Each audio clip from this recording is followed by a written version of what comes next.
The CB radio crackled with a voice asking for help that never came. In 2017, a husband and wife team vanished during a blizzard crossing Wyoming. 6 years later, their truck emerges from a snowmelt with both doors locked from the inside. The call came in at 11:47 p.m. on February 14, 2017. A trucker keyed his CB on Channel 19 near mile marker 187 on Interstate 80 in southern Wyoming. He reported seeing a big rig pulled onto the shoulder with its hazards flashing. The snow was coming down so hard, he could barely make out the trailer number. He asked if anyone needed assistance. No one answered. He repeated the call twice more, then kept driving. The wind was gusting to 60 miles per hour, and visibility was dropping fast. He logged the sighting in his notes and continued east toward Laramie. By morning, the Wyoming Department of Transportation had closed a 50-mile stretch of I-80. The blizzard dumped 18 inches of snow in less than 6 hours. Plows worked around the clock, but the drifts piled higher than the road signs. When the highway reopened 3 days later, state troopers found no truck at mile marker 187. They checked the dispatcher records for every carrier operating that route. No one reported a missing rig. The CB call faded into the static of 1,000 other winter emergencies. 3 weeks later, a truck stop manager in Rawlins noticed something odd. A husband and wife driving team had prepaid for fuel and never returned to pump it. The credit card receipt was dated February 14th at 9:32 p.m. The manager pulled the security footage. The couple had walked into the store together, bought 2 coffees and a road atlas, then walked back to their truck. The timestamp showed 9:41 p.m. The truck left the lot heading west on I-80. The manager called the number on their fuel card. No one picked up. He tried the carrier listed on the truck's door placard. The dispatcher said the team had checked in from Rawlins at 9:50 p.m. and confirmed they were pushing through to Salt Lake City despite the weather warnings. That was the last anyone heard from them. The dispatcher waited 2 days before filing a report. Experienced teams sometimes went quiet during bad weather to focus on the road. But when the couple missed their delivery window in Utah, the carrier contacted the state patrol. Officers checked every truck stop, rest area and way station between Rawlins and the Utah border. They found nothing. The truck's GPS unit had gone offline at 10:23 p.m. on February 14th. The last ping placed it near mile marker 206, roughly 20 miles west of where the CB caller had reported the rig with hazards flashing. Search teams combed both locations. The snow had erased everything. Family members drove out from Nebraska and posted flyers at every fuel stop along I-80. The couple had been driving together for 11 years. They ran dedicated routes for a mid-sized carrier and had a spotless safety record. Friends described them as cautious and methodical. They always called home when weather turned bad. The wife's sister said they had planned to retire in 2 years and buy a small ranch near the Black Hills. Now their phone went straight to voicemail, and their bank accounts sat untouched. Spring arrived, and the snow began to melt. Ranchers along the highway checked their fence lines and found the usual debris: blown tires, broken pallets, twisted guardrail sections. In early April, a county road crew was clearing a drainage culvert near mile marker 198 when they spotted something large wedged under a concrete overpass. At first they thought it was a rock slide, then they saw the chrome bumper. The truck had gone off the road and dropped 15 feet into a ravine hidden by the winter drifts. It had landed upright, nose first into the embankment. The trailer was still attached. The cab looked intact. The crew called the state patrol and waited. When officers arrived, they approached carefully. The doors were locked, both of them, from the inside. They broke the passenger window and unlocked the door. The cab was empty. No blood, no signs of struggle. The keys sat in the ignition, turned to the off position. 2 coffee cups rested in the holders, still half full. The liquid inside had frozen solid months ago. A road atlas lay open on the passenger seat, marked with a yellow highlighter. The route traced from Rawlins to Salt Lake City along I-80. Someone had circled mile marker 198 in red ink. The glove box held the usual paperwork: registration, insurance, inspection reports. Tucked behind the documents was a small notebook. The wife kept it for tracking fuel purchases and toll receipts. The last entry was dated February 14th at 9:32 p.m. in Rawlins. Below that, in different handwriting, was a single line. It read, "Pulled over 10:17 p.m., check right trailer tire." The State Patrol compared the handwriting to the couple's other logs. It matched the husband's writing. But the truck's digital log, the ELD that tracks every stop and start, showed no record of a stop at 10:17 p.m. The device recorded continuous movement until 10:23 p.m. when it went offline. Officers inspected the trailer. All 6 tires were intact and properly inflated. The cargo was still secured and showed no signs of tampering. The trailer doors were sealed with a numbered bolt that matched the paperwork from the original loading dock in Iowa. The bolt had not been cut or replaced. Whatever the couple had been hauling was still inside, untouched, exactly as it had been loaded 5 days earlier. The cab's sleeper berth held 2 duffel bags with clothes, toiletries, and a portable heater. Both cell phones were plugged into the charging ports. The batteries were dead, but the phones powered on when connected to an external source. The last outgoing call from the husband's phone was to dispatch at 9:50 p.m. The last text from the wife's phone was to her sister at 8:14 p.m. Sent from the Rawlins truck stop. It said, "Roads getting bad but we're pushing through. Call you from SLC." Search and rescue teams scoured the area around the ravine. They used dogs, drones, and ground-penetrating radar. The terrain was steep and rocky, covered in sagebrush and juniper. No footprints, no clothing, no personal items. The couple had vanished, as if they had simply opened the doors, stepped out, and dissolved into the winter air. Investigators tried to reconstruct the timeline. The truck left Rawlins at 9:50 p.m., confirmed by the dispatcher. It traveled west on I-80 in worsening conditions. At some point between 10:17 p.m. and 10:23 p.m., something caused the driver to pull over. The notebook entry suggested a tire problem, but the tires were fine. The ELD recorded no stop. Then the GPS went dark. Somehow the truck ended up in a ravine at mile marker 198, 11 miles past the last known position.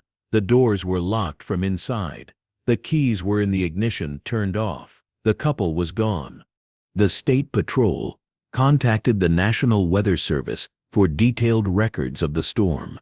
Wind speeds at 10 p.m. had reached 63 miles per hour with gusts up to 75. Visibility was near zero. Surface temperatures dropped to 12 degrees Fahrenheit. Conditions were severe enough to push a truck off the road, but not severe enough to explain how 2 people disappeared from a locked vehicle. A forensic team examined the cab for trace evidence. They found fingerprints belonging to the couple, dirt consistent with Wyoming soil, and small fibers from their clothing. No unknown fingerprints, no hair or DNA from anyone else. The coffee in the cups was tested and came back clean. The truck's mechanical systems were inspected. The brakes worked. The steering was intact. The engine showed normal wear for a rig with 300,000 miles. There was no carbon monoxide, no gas leak, no hidden defect that might cause confusion or unconsciousness. The ELD data became the focus of the investigation. These devices are tamper-resistant and required by federal law. They record speed, location, engine status, and driving hours. The couple's ELD showed them leaving Rawlins at 9:51 p.m., traveling at 52 miles per hour. At 10:11 p.m., The speed dropped to 38 miles per hour, consistent with worsening visibility. At 10:23 p.m., the device stopped transmitting. There was no intermediate stop, no sudden deceleration, no indication the truck had pulled onto the shoulder. It simply went dark. Tech specialists retrieved the ELD's internal memory. The device had not been physically damaged or disconnected. It had powered off, as if someone had intentionally disabled it. But doing so would require accessing the truck's electrical panel, which was located behind the driver's seat in a locked compartment. The panel was still locked when investigators found the truck. The only keys were on the ignition ring, and those keys had been inside the locked cab. A telecommunications engineer examined the CB radio. The unit was an older model but fully functional. He powered it on and scanned through the channels. On channel 19, he picked up normal trucker chatter, weather reports, traffic updates, casual conversation. Then he switched to channel 9. The emergency frequency. Static filled the cab. He adjusted the squelch control and tried again. More static. But beneath it he heard something that made him pause. A voice, faint and distorted, repeating the same phrase over and over. He could not make out the words. He recorded 30 seconds of audio and took it back to his lab. The analysis revealed nothing conclusive. The voice might have been a distant transmission bouncing off the atmosphere, or it might have been interference from a nearby radio tower. The engineer admitted he could not rule out the possibility that the recording was simply noise shaped by the listener's expectation into something that sounded like speech. He filed his report and moved on to other cases. The carrier reviewed the couple's employment records. No disputes, no financial trouble, no history of complaints. Their paychecks were deposited on schedule, and their insurance was up to date. They had no debts beyond a small mortgage on a home in Nebraska. Friends and family insisted they had no reason to disappear. The wife's sister showed investigators text messages going back months, normal conversations about grandkids, holiday plans, and truck repairs. Nothing unusual, nothing coded, nothing that hinted at trouble. Investigators interviewed other drivers who had been on I-80 that night. Most remembered the storm, but not specific vehicles. One woman said she had passed a truck with its hazards on near mile marker 190, but she had been focused on keeping her own rig on the road. Another driver recalled hearing a distress call on his CB around 11:30 p.m. He thought someone was asking for a tow truck, but the transmission cut out before he could respond. He tried to call back. No one answered. A third driver provided a more troubling account. He said he had stopped at the Rollins truck stop around 10:15 p.m. to wait out the worst of the storm. While he was inside buying coffee, he saw a man standing near the fuel pumps. The man wore a brown coat and seemed to be watching the trucks coming and going. The driver thought it was odd, because the temperature was below freezing and the man was not moving, just standing there with his hands in his pockets. When the driver came back outside 5 minutes later, the man was gone. The driver did not think much of it at the time. Lot lizards and transients were common at truck stops. But when the state patrol showed him a timeline of the couple's movements, he realized the man had been standing near their truck. The patrol asked for a description. The driver said the man was average height, maybe 5'10" or 6 feet tall. He could not see the face clearly because of the distance and the poor lighting. The coat was definitely brown, possibly leather or canvas.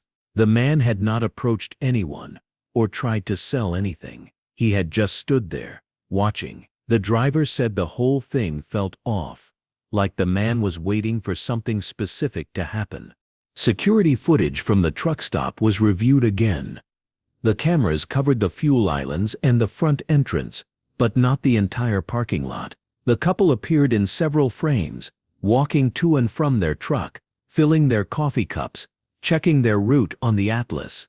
In one frame, taken at 10:12 p.m., a figure stood near the edge of the lot, partially obscured by a parked trailer. The figure was too far from the camera to identify, but the clothing appeared dark, possibly brown. The figure remained in frame for 11 seconds, then moved out of view. The couple's truck left the lot 3 minutes later.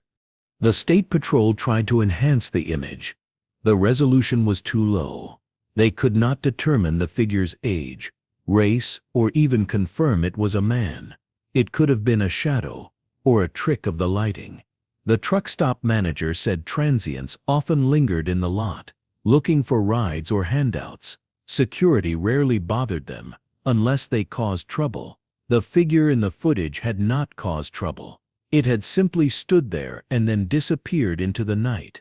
Forensic psychologists reviewed the note found in the metal box. The language was clear and direct.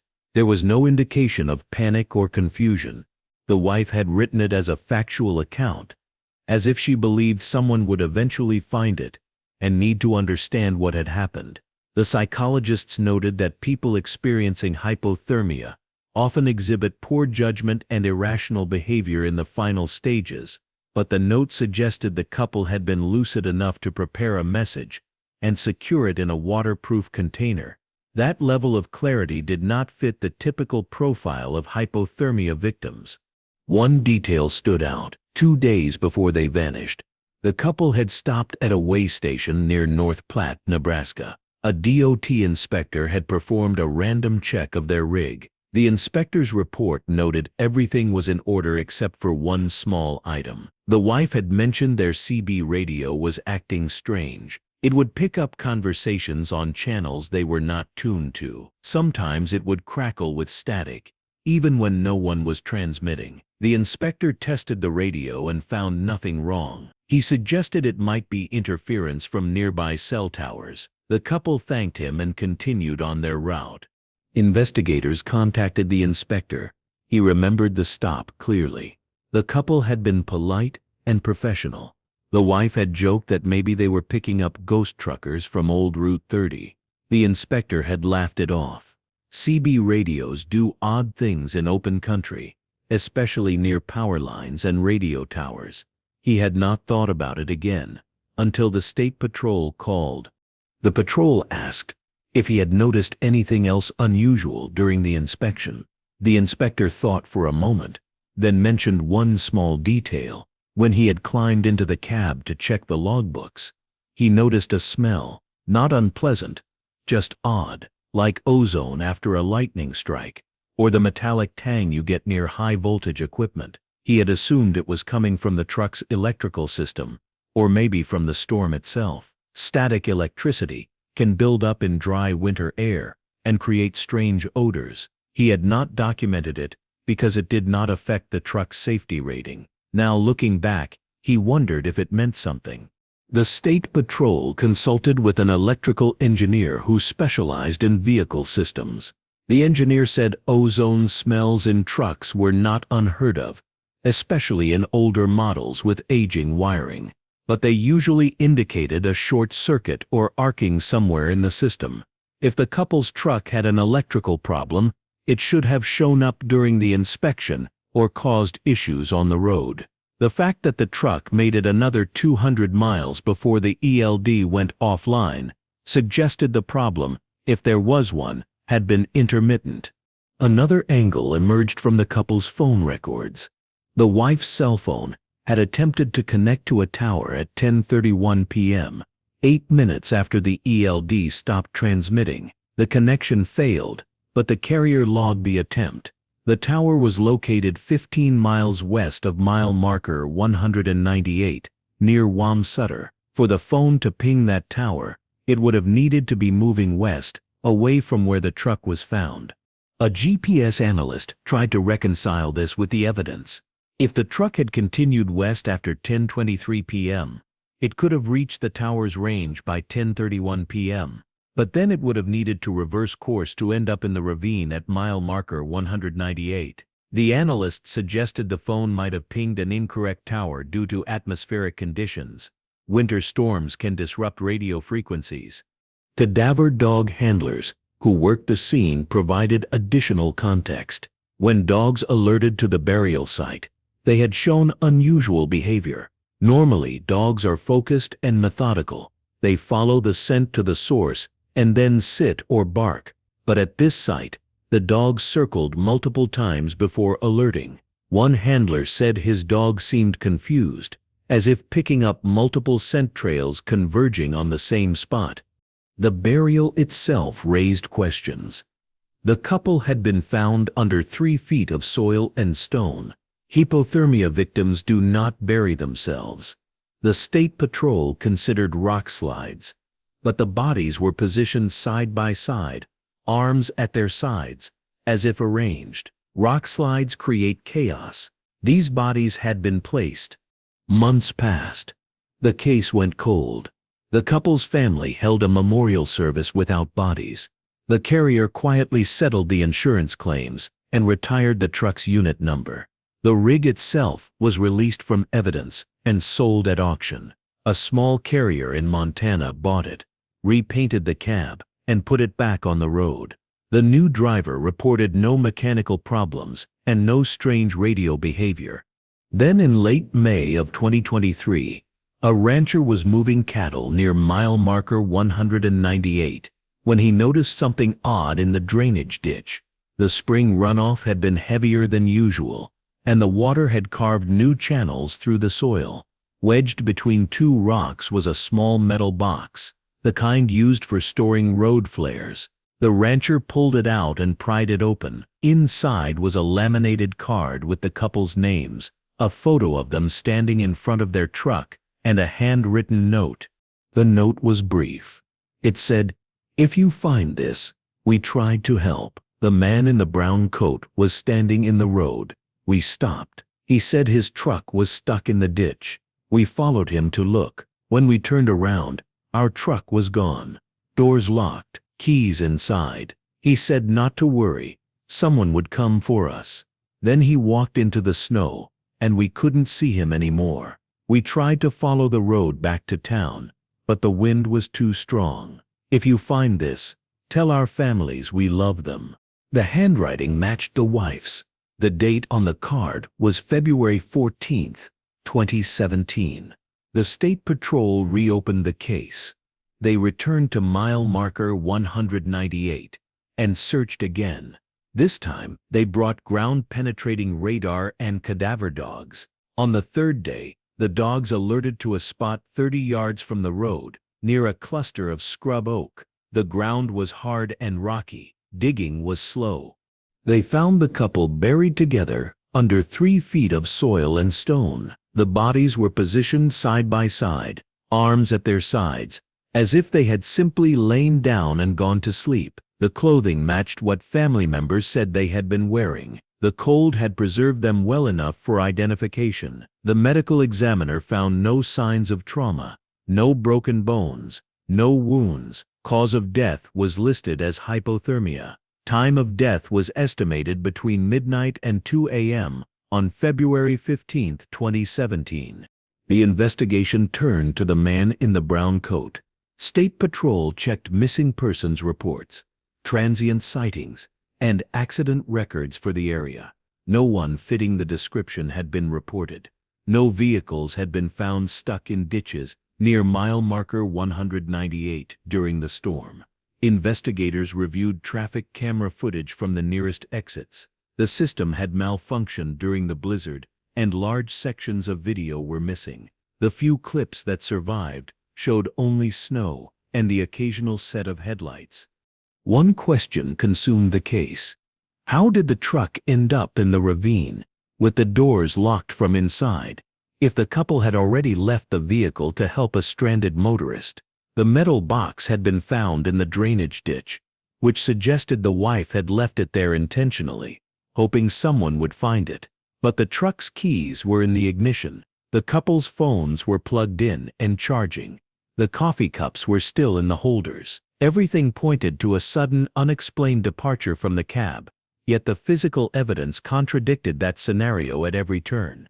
A retired trucker, who had driven I-80 for 30 years, offered a theory. He said the stretch near mile marker 198 was known for optical illusions during snowstorms. The way the wind funneled through the ravine could create shapes that looked like people or vehicles. Drivers had reported seeing phantom hitchhikers and stalled cars that vanished when approached. He admitted it sounded far-fetched, but insisted it was a real phenomenon, especially in low visibility. The State Patrol noted the theory, but found no scientific studies to support it. The couple's family took possession of the remains and held a second service. The carrier established a small scholarship fund in their names for the children of long-haul drivers. The truck that had been sold at auction continued running routes in Montana without incident. The case was officially closed, listed as death by exposure with contributing factors of severe weather and possible disorientation. But the questions lingered. Who was the man in the brown coat? How did the truck move from the shoulder to the ravine with no one inside? Why did the ELD shut off at the exact moment the couple left the cab? The note in the metal box suggested they had followed someone into the snow, yet no other footprints were found near the truck or the burial site. The wind could have erased tracks, but not that quickly, not that completely. In the years since, other truckers have reported strange experiences near mile marker 198. Some say their CB radios pick up garbled voices asking for help. Others claim to see hazard lights flashing on the shoulder, only to find nothing when they slow down. A few have stopped to check, walked a short distance from their rigs, and felt a sudden, overwhelming urge to keep walking into the darkness. They describe it as a pull, a compulsion that made sense in the moment, but felt wrong in hindsight. All of them returned to their trucks and continued on. None stayed long enough to see what might happen if they followed that feeling deeper into the Wyoming night. One driver filed a formal report with the State Patrol in 2024. He said he had been hauling electronics from Denver to Salt Lake City on a clear February night when his CB picked up a distress call near mile marker 195. A voice said something about a tire problem and asked if anyone could stop to help. The voice was calm, almost too calm, with no background noise or static. The driver slowed down and scanned the shoulder with his spotlight. He saw nothing. No truck, no vehicle, no reflective markers. He keyed his mic and asked for the caller's exact location and unit number. The voice repeated the same message, word for word, with the same inflection and timing. It sounded like a recording. The driver tried again. Same result. He continued on, unsettled but unwilling to stop in the dark for what might have been a prank or a radio malfunction. 3 miles later, near mile marker 198, his engine lost power. No warning lights, no rough idle, just a smooth drop from 60 miles per hour to 40, then 30, then 20. He pulled onto the shoulder and turned on his hazards. The engine was still running but would not respond to the throttle. He checked the gauges. Everything looked normal. Fuel, oil pressure, coolant temperature, all in the green. He shut off the engine, waited 30 seconds, and restarted it. The truck fired up without hesitation. He put it in gear and eased back onto the highway. The engine responded perfectly. He drove another 10 miles before pulling into a rest area to inspect the truck. He checked hoses, belts, filters. Nothing was loose or damaged. He called his fleet mechanic and described what had happened. The mechanic said it sounded like a sensor glitch or maybe a fuel delivery issue. He advised the driver to monitor the gauges and call if it happened again. It did not happen again. The driver completed his route without further problems, but he told the State Patrol he would never haul that stretch of I-80 at night again. Something about the way the engine had died, so smoothly and completely, felt wrong, like the truck had been stopped by something other than mechanical failure. Other reports followed similar patterns. GPS units would recalculate routes for no reason, directing drivers to exit near mile marker 198. Headlights would dim and brighten without input. Mirrors would fog despite defrosters running at full blast. And when they cleared, drivers would swear they had seen a figure on the shoulder. But when they looked directly, nothing was there. The State Patrol investigated each report and found no evidence of criminal activity or hoaxes. Most drivers were experienced professionals with no history of false claims. A few had dash camera footage showing only empty highway. One video captured an anomaly that defied explanation. The timestamp read 2:17 a.m. The driver's headlights illuminated the road ahead near mile marker 196. Then, for exactly 4 seconds, a shape appeared on the right shoulder. It was tall and upright, roughly human in proportion, but details were obscured by motion blur. The driver did not slow down. The shape remained motionless until the truck passed, then vanished. Analysts examined the footage. Some thought it was a sign casting an unusual shadow. Others suggested a fence post or reflector pole. A few admitted they could not identify it. The shape did not match any known roadside object in that area. The driver said he had not seen anything with his eyes, only noticed it when reviewing footage later. He sent the video to the state patrol and deleted his copy. The wife's sister became an advocate for trucker safety after the case closed. She started a website documenting unsolved disappearances along major freight corridors. She collected stories from families whose loved ones had vanished on the road, never to be seen again. Some had been found years later, like her sister. Others remained missing. She did not claim to know what had happened to any of them. She simply wanted the stories recorded and remembered. One post stood out. A driver said he had been hauling livestock through Wyoming in March of 2018, 1 year after the couple had vanished. He stopped at the same Rawlins truck stop to refuel. While he was filling his tanks, a man approached him. The man wore a brown coat and asked if the driver was heading west on I-80. The driver said yes. The man asked if he could catch a ride to Rock Springs. The driver said no. Company policy prohibited passengers. The man nodded and walked away. The driver finished fueling and went inside to pay. When he came back out, the man was gone. The driver pulled onto I-80 and continued west.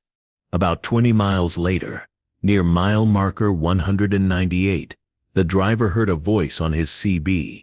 It sounded like the man in the brown coat. The voice said, "Thank you for stopping." The driver had not stopped. He keyed his mic and said so. The voice did not respond. The driver tried several more times, then gave up. He drove the rest of the route in silence. When he reached Rock Springs, he checked his fuel receipt. The timestamp showed he had stopped in Rawlins at 10:09 p.m. The voice on the CB had come through at 10:38 p.m. The math worked out, but the driver could not shake the feeling that something had been in the cab with him for those 29 minutes, sitting just outside his field of vision, waiting for him to turn around. The sheriff, who led the original investigation, retired in 2024. In his last interview, he said the case taught him that some disappearances resist neat explanations. The couple had done everything right. They were experienced, cautious, and prepared. They had checked the weather, called dispatch, and stayed in contact with family. Yet they ended up buried in frozen ground 30 yards from a highway, following a man no one else had seen. He said the note in the metal box was the only piece of evidence that made sense, and even that raised more questions than it answered. He mentioned one detail he had never shared publicly. When the bodies were recovered, both were wearing their wedding rings, but the wife's ring had been moved from her left hand to her right, as if someone had deliberately switched it after death. Mile marker 198 is still there. A small green sign beside the westbound lane of Interstate 80. Trucks pass it every day, hauling freight between the coasts. Most drivers never think about what happened 7 winters ago, but some slow down when they reach that stretch. They check their mirrors, scan the shoulder, and keep their CB radios tuned to channel 19. They listen for voices asking for help, and they wonder if the next time they pull over in a snowstorm, they will see a man in a brown coat, standing in the road, asking them to follow him into the white.